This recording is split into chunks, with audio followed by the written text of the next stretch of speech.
Bueno, buen día o buenas tardes, no sé, buenas noches, en algún momento lo van a ver. Mi nombre es Gustavo Lastra, soy abogado, ejerzo la profesión privadamente. Estábamos debiendo una clase de parentesco. Bueno, es esta es la que voy a subir yo. La estoy grabando porque no pudimos hacerla antes, y bueno, se habrán dado cuenta, yo tampoco soy profe de la cursada de ustedes. Es una clase que quedó dando vueltas y me tocó a mí subirla. Así que es una primera experiencia en esto de grabar clases. Les pido un poco de paciencia. Así que hoy vamos a ver parentesco. Les voy a mostrar en unas diapositivas de un Power lo que yo voy a ir hablando atrás del parentesco, así después ya les queda en la clase grabada y bueno, les es más fácil repasarlo.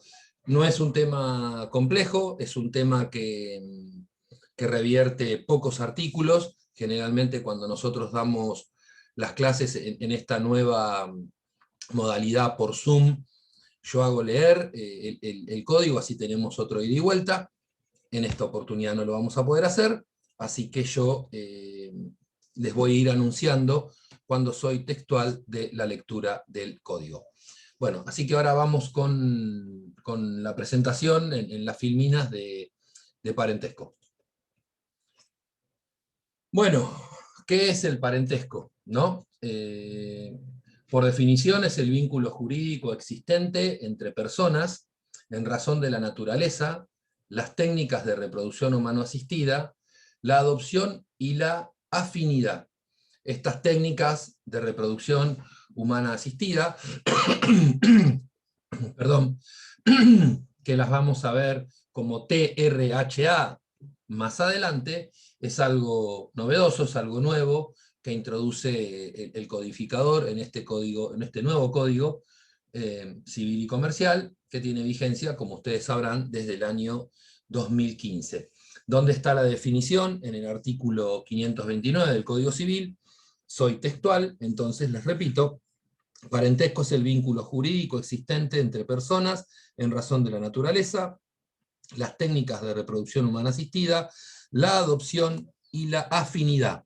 Las disposiciones de este código que se refieren al parentesco, sin distinción, se aplican solo al parentesco por naturaleza, por métodos de reproducción humana asistida y por adopción, sea en línea recta o en línea colateral. Ahora vamos a ver en un ratito más qué es una línea recta, qué es una línea colateral, y vamos a hablar un poquito también de qué es esta modificación de por naturaleza o por consanguinidad.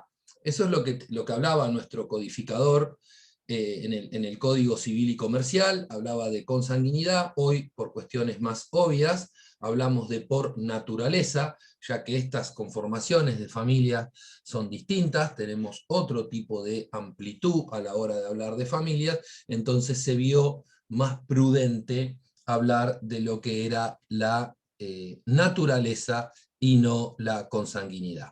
Ahí vemos, les voy pasando algunas filminas, como le dije, lo de la presentación, y esto que hacía referencia al Código Civil a la naturaleza.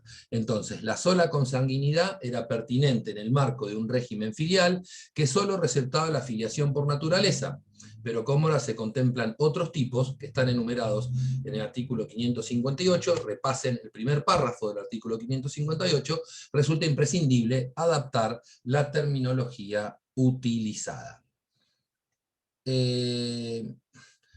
Se mantiene el parentesco por adopción y por afinidad, que ya lo tenía el codificador, e incluye las técnicas de reproducción humana asistida. Como les repito, las siglas son TRHA, técnicas de reproducción humana asistida. Encontramos en estas técnicas los tipos filiales según la causa, o según la causa fuente, o según, como diríamos, los distintos, como dice la doctrina, o sea, la naturaleza jurídica. Por naturaleza, porque es un elemento biológico. Siempre, aunque sea una técnica, aunque esté la ciencia de por medio, es un elemento biológico. Y también es volitivo por la voluntad procreacional que tenemos, ¿no? Pónganse en el contexto de que hay familias que tengan algún tipo de inconveniente para procrear, para tener hijos, sea la familia contextualizada como sea la pareja contextualizada en esta amplitud, entonces es volitivo y procreacional. Y por adopción, como siempre, como ya lo teníamos receptado, su naturaleza es jurídica, ya que vamos a necesitar, ya sea una adopción simple o una adopción plena, que después lo van a ver particularmente con el tema de adopción, la sentencia judicial del juez. A los fines de la determinación de la filiación, y su consecuente sistema en materia de acciones, pero no respecto de sus efectos. Ahí les voy pasando las plaquitas para que les vayan quedando. Entonces, esto de las técnicas de reproducción humana asistida puede ser homóloga, cuando se utiliza material genético de la pareja, o heteróloga, cuando se utiliza material genético externo a la pareja. Cuando es homóloga, el régimen de parentesco será el mismo que el derivado del parentesco por naturaleza. Es igual, es el mismo. Cuando es heteróloga, para determinar el parentesco se aplican las normas contenidas justamente en estas reglas de filiación de técnicas de reproducción humana asistida, que después vamos a ver un poquito más. ¿Cómo es el tema de la adopción? Cuando la adopción implica diferentes consecuencias jurídicas en materia de parentesco, por tratarse de adopción simple o plena, se lo señala de manera expresa. De lo contrario, si no, se alude a parentesco de manera en general. Incluye a la filiación adoptiva, cualquier sea su tipología. Y ustedes me dirán, ¿por qué simple o por qué plena? Bueno, son distintos momentos por la cual va pasando el trámite. Es un trámite obviamente jurídico, es un proceso judicial, por el cual va pasando en una primera instancia por la adopción simple y luego por la adopción plena, pero siempre con las facultades que tiene el juez para admitir o modificaciones o flexibilizaciones basadas en el sentido común, en la razonabilidad principalmente. No se olviden y tengan siempre en cuenta que en todos estos procesos hay niños, y esto es lo que el codificador va a tratar con estas señales de abrigo a proteger de la forma más rápida y mejor posible y más justa, ¿no? No solamente la voluntad, como decías, esto evolutivo de la voluntad de las partes de tener una criatura, de tener un hijo, sino que acá hay un menor y que generalmente es el que sufre. ¿Qué dice el 535? En la adopción plena, el adoptado adquiere el mismo parentesco que tendría un hijo, un hijo del adoptante con todos los parientes de este, o sea, es un hijo más, y en la adopción simple solo crea el vínculo de parentesco entre el adoptado y el adoptante. Recuerden que solo eso es el primer momento, ya que el juez tiene facultades de ampliar este proceso y darle la señal de abrigo más grande y más justa posible. También vamos a tener la adopción de integración, que se mantiene siempre el vínculo filiatorio y todos sus efectos entre el adoptado y su progenitor de origen, el cónyuge o el conviviente del adoptante. Esto lo van a ver en el artículo 630. Y que si el adoptado tiene un solo vínculo filial, tiene uno solo de origen, recuerde, tiene solo un papá o solo una mamá o solo uno, se inserta en la familia del adoptante con los efectos de la adopción plena, o sea, con todos los efectos. Recuerden que la adopción plena tenía el mismo efecto como un hijo natural de la pareja. Ahora vamos a ver un poquito, ahí les voy pasando las distintas diapositivas que yo fui explicándoles, cuál es el cómputo del parentesco. Sí está en el artículo 533. Entonces, soy textual. Primero leo el 530. La proximidad del parentesco se establece por líneas y grados. Siempre recuerden, yo ahora les voy a poner otra placa, si es que puedo, espero que sí. Tengan en mente que van para arriba los ascendientes y que van para abajo los descendientes, siempre en línea recta. Cuando voy a línea colateral, voy a tener que sumar también un grado más según vaya para arriba o para abajo, y empiezo a ir para los costados, y de ahí para los costados para abajo o de los costados para arriba. En línea recta hay tantos grados como generaciones. Tendremos a mi padre, a los abuelos para arriba, y tendremos, por ejemplo, a los hijos y a los nietos para abajo. Y en la colateral también los grados se cuentan por generaciones, sumando el número de grados que hay, recuerden, en cada rama, entre cada una de las personas cuyo parentesco se quiere computar. Y siempre volviendo o yendo desde el ascendiente común. Voy a hacer el cambio de placa, a ver si lo ven. Ahí tienen, bueno, afinidad, consanguinidad, recuerden lo de la naturalidad. Ahora, esto es un cuadro que yo tenía de hace un tiempo, pero ahí ven que tienen a una pareja, uno es el cónyuge, puede ser indistintamente cualquiera. Si van para arriba de ese tronco central, para arriba recuerden que son los ascendientes, para abajo recuerden que son los descendientes, van a tener los padres en primer grado, suman 1, los abuelos en segundo grado, suman 2, los bisabuelos en tercer grado, suman 3, el cuadro va hasta ahí, pero puede seguir más arriba, aquellos que tengan suerte, y para abajo lo mismo, los hijos, los nietos y los bisnietos. ¿Qué pasa si me voy a un hermano que estarían colateralmente al lado mío, o sea, al lado del hombrecito azul, para que ustedes lo vieran? Bueno, tendré que subir por el tronco principal al padre, que es el común entre ambos, y bajar hasta mi hermano, que si bien está a mi lado, es colateral, pero ya tiene en segundo grado. Los de abajo de mi hermano les voy a ir agregando un grado por generación. Entonces, mis sobrinos estarán en el tercer grado y mis sobrinos nietos, si tengo la suerte de tenerlos, estarán en el cuarto grado. Si me voy para el lado, tendré por afinidad, ya no por naturaleza, ya no naturales, sino que son los naturales de mi pareja, de mi cónyuge. Para arriba, de la misma manera, padres, abuelos, bisabuelos, que son los ascendientes, y para abajo, de la misma manera, hijos, nietos y bisnietos. Espero que el cuadro les haya servido, por eso ahí se los dejo y sigo con lo nuestro. Para el cómputo del parentesco se definirán las líneas rectas de los colaterales, resultando determinantes las generaciones que hay entre dos individuos. El parentesco por afinidad también se cuenta por grados, como les dije recién, por analogía a lo que sucede en el parentesco por naturaleza. Deberes y los derechos de los parientes. Entonces ya vimos más o menos el concepto de lo que tenemos con el parentesco, quiénes somos, cuál es la relación. Voy a leer rápidamente otra vez la definición para que la tengan en cuenta. El parentesco es el vínculo jurídico, no se olviden, existente entre personas en razón de la naturaleza, las técnicas de reproducción humana asistida, acuérdense de las TRH, la adopción y la afinidad.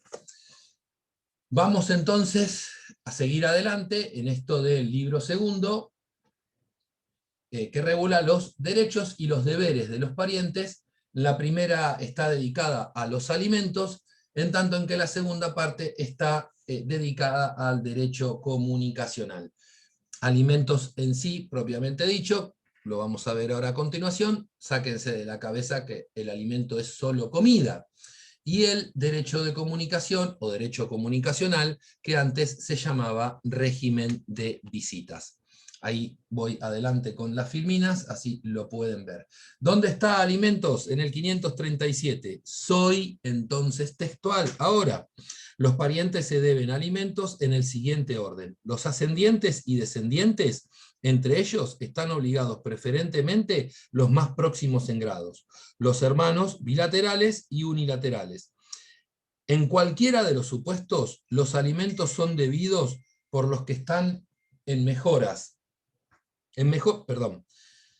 por los que están en mejores condiciones para proporcionarlos. Si dos o más de ellos están en condiciones de hacerlo, están obligados por partes iguales, pero el juez puede fijar cuotas diferentes según la cuantía de los bienes y cargas familiares de cada obligado. Recuerden, alimentos empieza en el 537 y termina en el 554. Son pocos artículos, léanlos denle bolilla, es un tema importante y es un tema que se toma. En primer lugar, se impone la obligación, recuerden, a los ascendientes y a los descendientes, y en segundo lugar, la de los hermanos y la de los bilaterales. La de los hermanos bilaterales, obviamente, y unilaterales. Si te trata de ascendientes y descendientes, la preferencia, recuerden lo que les leí recién, recaerá en los más próximos. Por ejemplo, el hijo primero deberá reclamar al padre y a la madre. Los del siguiente grado también tienen obligación alimentaria, pero siempre va a ser subsidiaria, recuerden, va a ser subsidiaria. La obligación principal son a los más próximos. Aunque ello no quita que pueden ser demandados, como dice el artículo, simultáneamente dos parientes de distinto grado, eso está en el 546, relean el 546, pero ahí se van a dar cuenta que incluso los alimentos pueden pedirse en distintas proporciones, como decíamos recién, según el quantum. Y ahora me van a preguntar, ¿qué es el quantum? Es el todo, es ese número final. Y usted me dice, ¿y siempre va a ser un número? Bueno, generalmente, pero no siempre. Pero en definitiva, se va a trasladar este quantum, esta cantidad de alimentos, en un número o en un importe. ¿Va a ser siempre así? No. ¿Hay alimentos en especies? Sí. Pero en algún momento va a haber que definirlo. ¿Y qué es este quantum? Y ustedes me dirán, bueno, entonces va a ser solo el alimento, solo la comida. No, por eso les decía que se saquen de la cabeza el concepto de alimento relacionado pura y exclusivamente con la comida. No, porque el alimento es la escuela. Ah, me dice, pero va a una escuela pública. Bueno, pero tendrá que llevar útiles, tendrá que llevar zapatillas, tendrá que llevar ropa, tendrá que ir calzado. Tendrá que llevar libros, tendrá que conseguir su cartuchera, su mochila, lo que fuera. Y usted me va a decir, bueno, no, pero entonces el quantum también va a variar si va a una escuela privada. Obvio, obvio que los quantum varían, como dice el codificador, según las necesidades de cada uno. ¿Hay básicos? Sí, obviamente, que el básico va a estar dado en las necesidades mínimas, en comer, en vestirse, en un techo. Ah, pero es alquilado, sí, bueno, el alquiler responde a una apreciación pecuniaria. Y pero no, pago expensas, también van a entrar. Y no, pero la mitad de la casa es de mi mamá. ¿Es complejo? Sí, es complejo. Pero ahí vamos a sacar entre todos ese quantum. Créanme que cuando tengan un juicio por alimentos, cuando vayan a esta audiencia con la consejera de familia, en un ratito les calcula todo, tienen muchísima experiencia y hasta saben cuánto vale una leche con chocolate. Entonces todo entra en el quantum. La clase de equitación, y sí, también. Pero como usted me dijo, ¿y el pan para el otro? Sí, los extremos sí también son válidos, porque cada uno en su quantum va a ser distinto. Generalmente el chico iba a clases, tenía la suerte de ir a clases de equitación, y el otro tenía tal vez la mala suerte solo de comer. Entonces, en todo eso es el quantum. Los de siguiente grado, les decían, también tienen la obligación alimentaria, pero subsidiaria, y por eso les decía que se le puede pedir a varios sujetos, a los más cercanos sí, y en distintos porcentajes y sí, y en distintas prestaciones sí. Tal vez el abuelo solo pueda pagar el colegio, y eso ya es un avance terrible. Bueno, así se eliminará la disparidad de criterios jurisprudenciales que existen actualmente sobre los requisitos necesarios para que se pueda perseguir el pago de los alimentos por un pariente incluso de más grados. Ojo con los míos, los tuyos y los nuestros, porque también tienen derecho, aunque no sea ni siquiera hijo mío, pero yo estoy conviviendo con ellos. ¿Por qué lo puedo hacer esto de pedir alimentos a mis abuelos o a otra persona cercana por este parentesco en un mismo escrito, en un mismo trámite judicial, en un mismo proceso judicial? Bueno, por dos principios básicos de nuestro ordenamiento, como son el de celeridad en el derecho y el de economía procesal. Yo puedo de antemano saber cómo viene la mano pidiéndole alimentos a la madre o al padre, y también sé que están los abuelos subsidiariamente para contestar a esta demanda de alimentos, porque En definitiva, lo que les decía anteriormente, la señal de abrigo siempre el juez la va a poner a aquel que la necesite más rápido. Unificar criterios sobre esta cuestión y aceptar los reclamos simultáneos como lo están haciendo los del 537, último párrafo. Da pautas para resolver aquellos casos en los que haya más de un obligado a pasar alimentos, como recién les explicaba. Los parientes por afinidad solo deben alimentos cuando están vinculados en línea recta y en primer grado. Entonces les leo el 538. Parientes por afinidad. Entre los parientes por afinidad únicamente se deben alimentos los que están vinculados en línea recta y en primer grado. No se olviden, por ende solo debe incluirse como obligados a suegro, suegra, yerno y nuera, los hijos del cónyuge, recién le decíamos, los míos, los tuyos y los nuestros, y recíprocamente la obligación de estos con el cónyuge de alguno de sus padres. Ahora bien, en caso de existir parientes en general y por afinidad, primero deberán ser demandados los parientes en general. Recuerden que siempre se va a empezar por los más próximos. ¿Cuáles son las características? Se considera la obligación alimentaria con imposibilidad de ser compensada, o transada, o renunciada, o cedida. Recuerden, se considera la obligación alimentaria con imposibilidad de ser compensada, o transada, o renunciada, o cedida. Tampoco puede trabarse sobre ella gravamen o embargo bajo ningún concepto. Después vamos a ver que algunas de estas cuestiones pueden ser levemente modificables. ¿Cuáles son las excepciones? Los alimentos podrán ser compensados, esto era lo que les decía con anterioridad, con otra obligación. Por ejemplo, cuando se compensa lo no pagado por el alimentado con el que debió pagar por algún concepto y no lo hizo. Y usted me dirá, por ejemplo, el colegio. No pude pagar esto, pero pago el colegio, había prometido este pago, pero lo pago con otro. Y pueden entrar en especies, sí, porque he comprado ropa, porque he comprado regalos. Ah, los regalos también. Bueno, veremos que los regalos, muchos entienden que son de gusto propio y personal, no porque entren en el quantum, a no ser que ese regalo esté consensuado con la otra pareja, con la otra persona, y digamos, bueno, vamos a hacerle este regalo, por ejemplo, para un cumpleaños. ¿Cómo serán por partes iguales? ¿No entrarán en el quantum o no? Bueno, es complejo y cuando todos se tiran de los pelos es difícil llegar a un acuerdo. Y en el medio un rehén que a veces no supera el metro.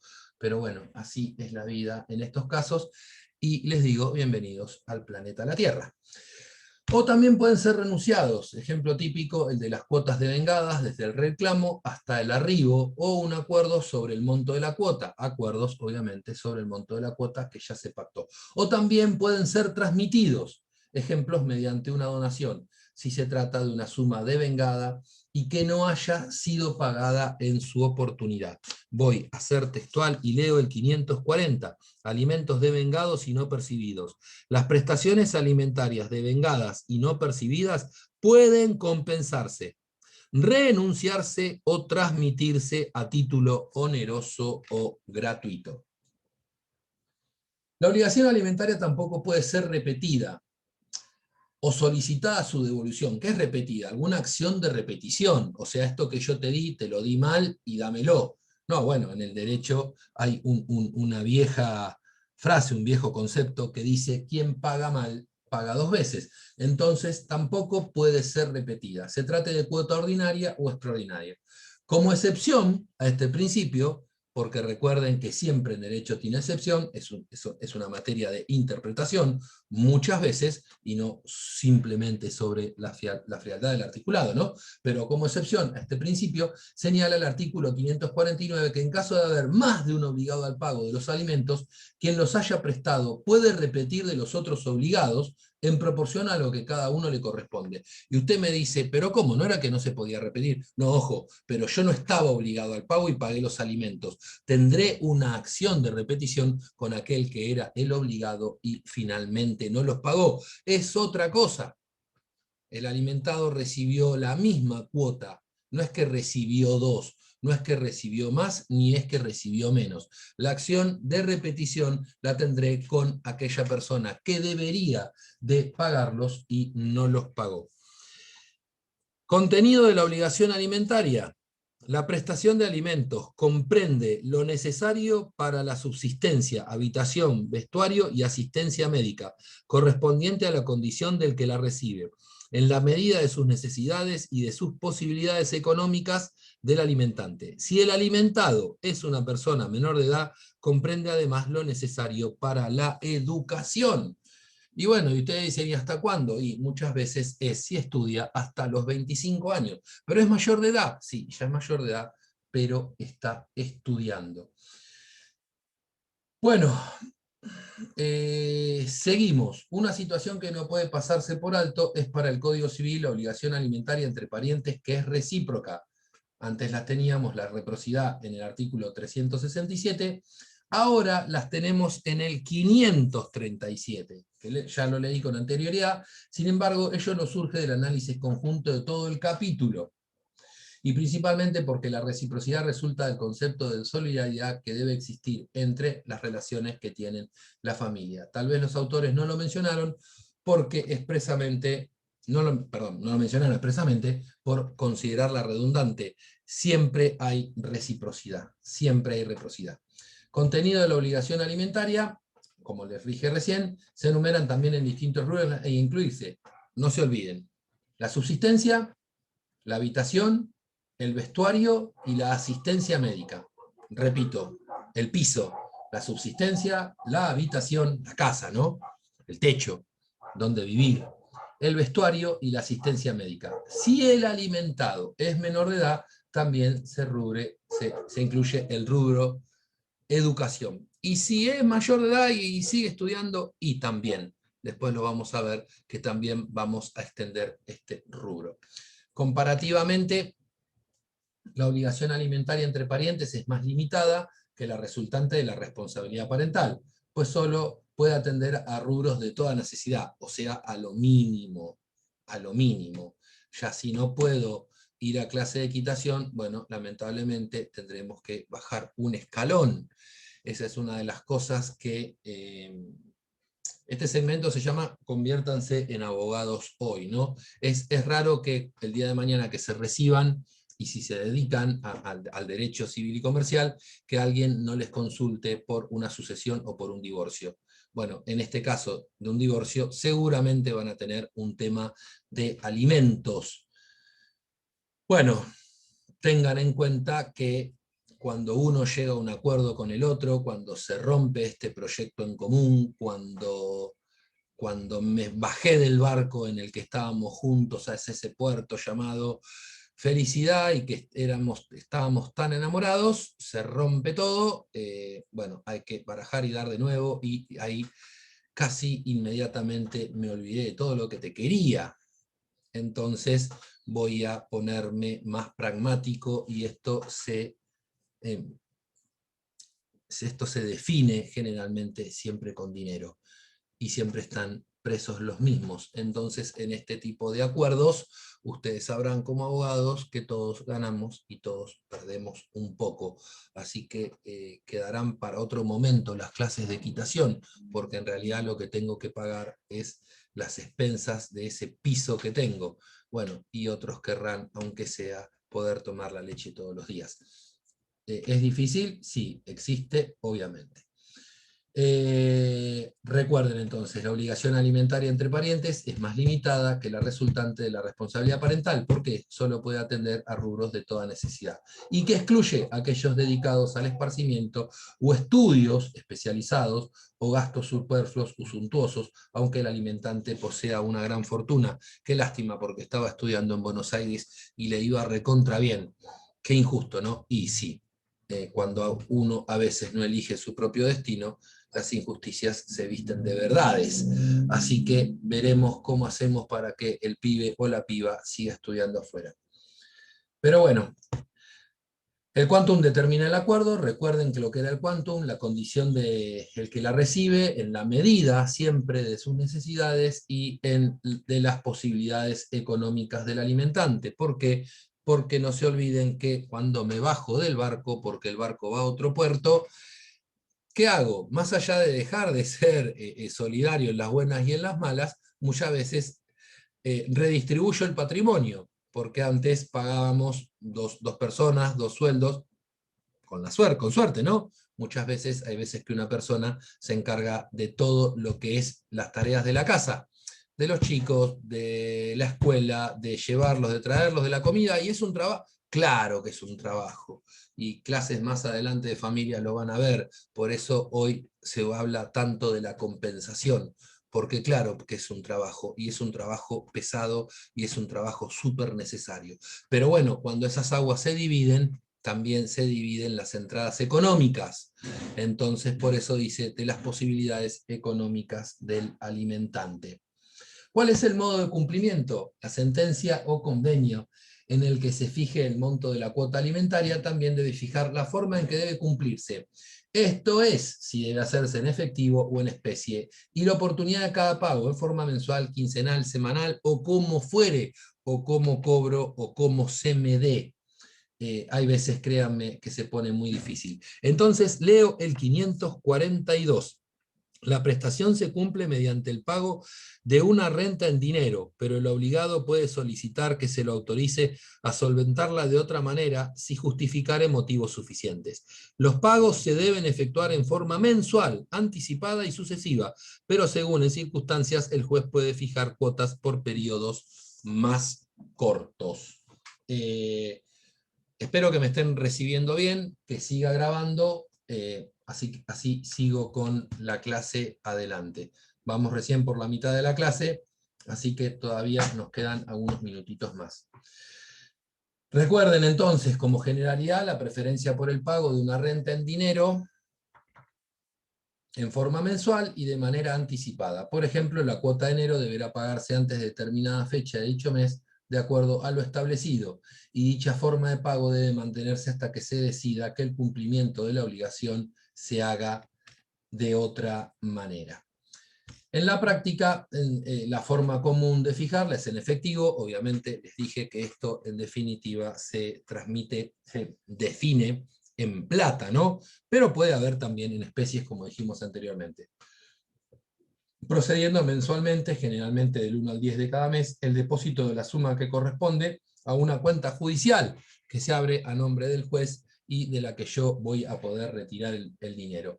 Suma que corresponde independientemente abierta a nombre del expediente y a la orden del juzgado, como les dije recién. Hoy,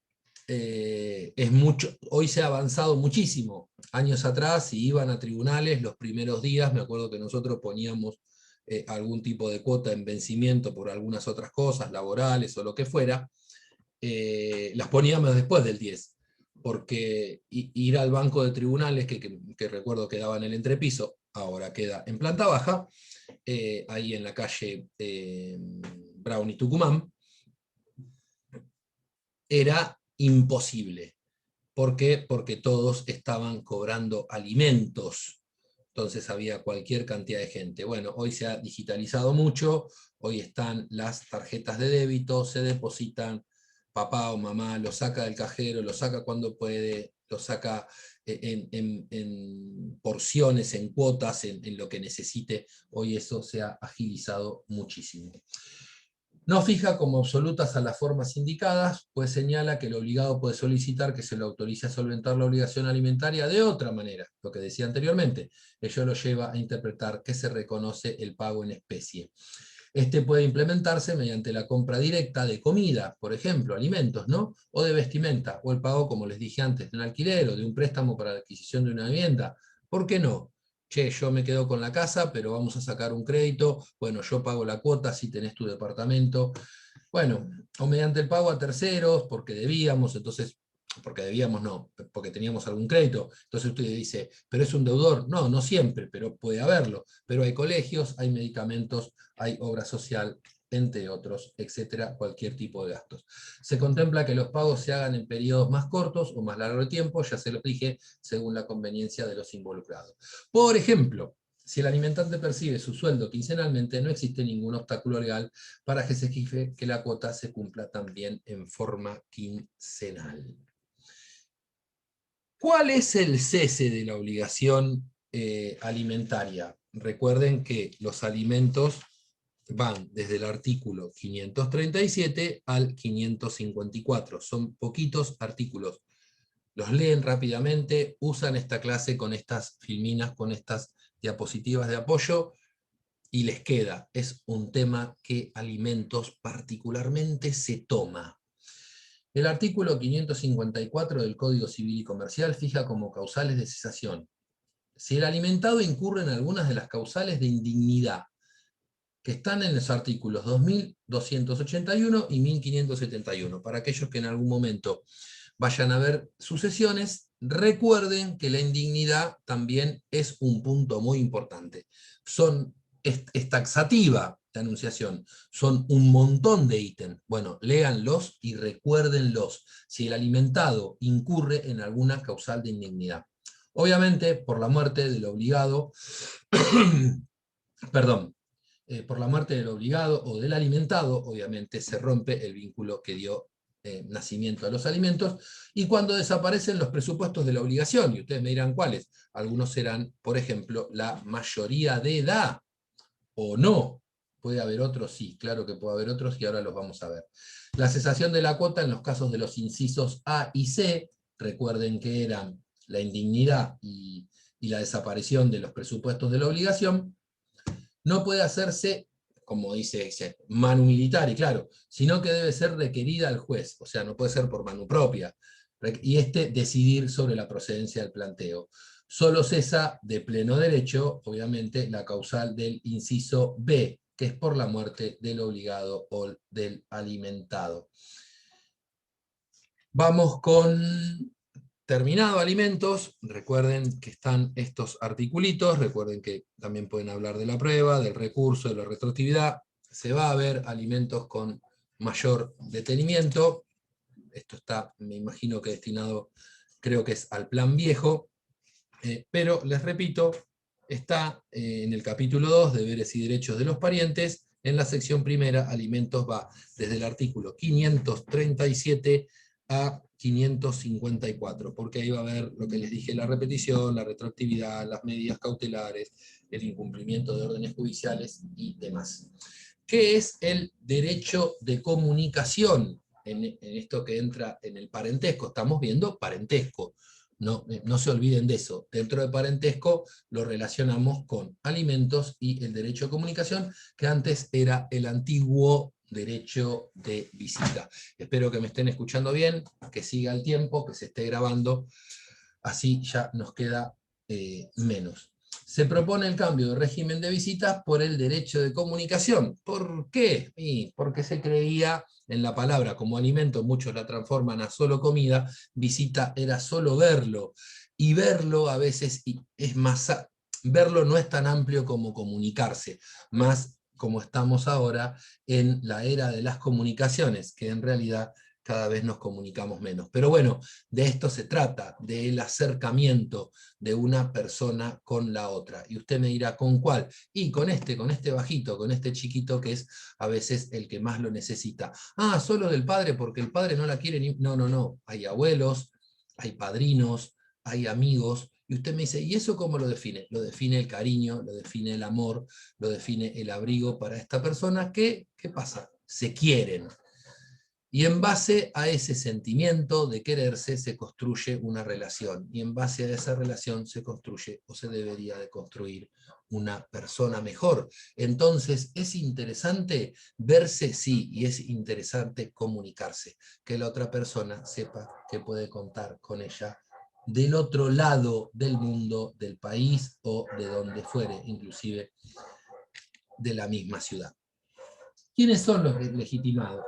Dispone que los que tienen a su cargo el cuidado de personas menores de edad, con capacidad restringida, o enfermas o imposibilitadas, deben permitir la comunicación de estos con sus ascendientes, sí, también con sus descendientes. Ahí van a estar los hermanos, ahí van a estar los hijos, hermanos bilaterales o unilaterales y parientes por afinidad en primer grado. Y voy a leer el 555, legitimados oposición. Los que tienen a su cargo el cuidado de personas menores de edad con capacidad restringida o enfermas o imposibilitadas debe permitir la comunicación de estos con sus ascendientes, descendientes, hermanos bilaterales o unilaterales, y parientes por afinidad en primer grado. Si se deduce oposición fundada en posibles perjuicios a la salud mental o física de los interesados, el juez debe resolver lo que corresponda por el procedimiento más breve que prevea la ley local y establecer en su caso el régimen de comunicación más conveniente de acuerdo a las circunstancias. Es brevísimo, es rápido, ¿por qué? Porque es importante, ¿por qué? Porque es útil. Porque aunque mamá y papá no se puedan ni ver, para el nene o para la nena es mamá y papá, y los va a necesitar siempre. Pero no me pasa alimentos, entonces que no lo vea, no. Las cosas van por carriles distintos. Iremos por alimentos por un lado, pero el derecho de comunicación es otra cosa. No relaciona el derecho a comunicación con el derecho a alimentos, lo que les dije recién, como así lo hacía el actual artículo 376 bis del Código Civil. Bueno, hoy, a diferencia de la forma en que el nuevo código lo establece, como derecho y como deber de comunicación derivado de la responsabilidad parental, en lo relativo ¿a dónde? Al parentesco. Solo se refiere a un derecho en cuanto a su legitimación. Es un derecho. Ahí ven en la plaquita los legitimados, que ya se los dije, y los que les acabo de decir recién. Pero aún más dice, pues amplía la legitimación a otros beneficiarios. Como les dije anteriormente, quienes para poder gozar del derecho deberán justificar que un interés legítimo. ¿Cuál es el interés legítimo? Muchas veces le dije, basado en una relación de amistad, de cariño, de amor. El 556, entonces dice, otros beneficiarios, las disposiciones del artículo 555 se aplican en favor de quienes justifiquen un interés afectivo legítimo. ¿Cuáles son? Consecuentemente, la posibilidad de requerir un derecho a comunicación también puede ser utilizada por personas que no sean parientes, como les dije anteriormente, pero que tengan un justificado interés afectivo. En el caso de los padrinos de bautismo, por ejemplo, para aquellos que hayan pasado por esa práctica, porque son religiosos, bueno, hay padrinos de bautismo. Estos también entrarían dentro del justificado interés afectivo. O de un vecino, claro, porque lo cuidó siempre, porque cuando mamá o papá trabajaban, lo cuidaba, o de un amigo, o te repito, o de alguien más lejano, pero que tiene muchísima relación. A quien se le haya negado, obviamente, si a esta persona se le haya negado el derecho, pero que por distintas circunstancias se haya encariñado de una persona y considere que renovar la comunicación puede ser beneficioso. ¿Para quién? Siempre para el que está más desabrigado, para el que hay que proteger más. En este caso, ¿para quién? Para el niño. Sin dudas que el beneficio debe ser para la persona con quien desea mantener comunicación, máxime si se trata de un menor de edad, porque en este caso será aplicable el interés superior al niño. Y usted mira, ¿dónde está? En el artículo 3 de la Convención sobre los Derechos del Niño. Bueno, vamos a tratar de proteger al que más sufre y al que menos tiene. ¿Cuáles son las medidas para asegurar el cumplimiento? Están dadas en el artículo 577 y dice, de nuestro Código Civil y Comercial, el juez puede imponer al responsable del incumplimiento reiterado del régimen de comunicación establecido por sentencia o convenio homologado medidas razonables para asegurar su eficacia. Entonces, les repito, el artículo es el 557. El juez puede imponer al responsable del incumplimiento reiterado del régimen de comunicación, o sea, ¿qué pasa? No quieren, no me dejan, no me dejan verlo, pero yo quiero verlo, primero porque soy la abuela, pero recuerden la excepción con el interés legítimo, porque soy un vecino, porque soy el padrino de bautismo. Bueno, entonces, el incumplimiento del régimen de comunicación establecido por sentencia o convenio homologado, como les dije, medidas razonables para asegurar su eficacia. Usted mira cómo, bueno, el juez lo impondrá. Entre las medidas que puede implementar corresponde incluir a la imposición de astrentes. Recuerdan lo que eran las astrentes, si alguno se acuerda de obligaciones, estas combinatorias de carácter pecuniario, esta especie de multa, de castigarte de alguna manera. O la derivación a tratamiento o el cambio de custodia, bueno, es excepcional y debidamente fundada, entre otras. ¿Se entendió? Bueno, espero que sí. Espero que tarde, pero seguro. No es algo muy difícil, pero bueno, esto es todo lo que viene en relación al parentesco. Yo ahora voy a tratar de subir esto como pueda y con la ayuda del centro de estudiantes para que ustedes lo puedan tener. Interpreto que ya el día lunes en la plataforma y lo puedan repasar. Sé que no son mis alumnos, así que es probable que no los vea. Ojalá que sí, tal vez tenga que suplir alguna otra clase, pero desde ya les agradezco su atención, les pido disculpas por esto de no estar a la altura tecnológica para hacerlo más ágil y más divertido, pero bueno, ojalá en algún momento nos podamos ver. Muchísimas gracias a todos y que tengan una muy buena semana.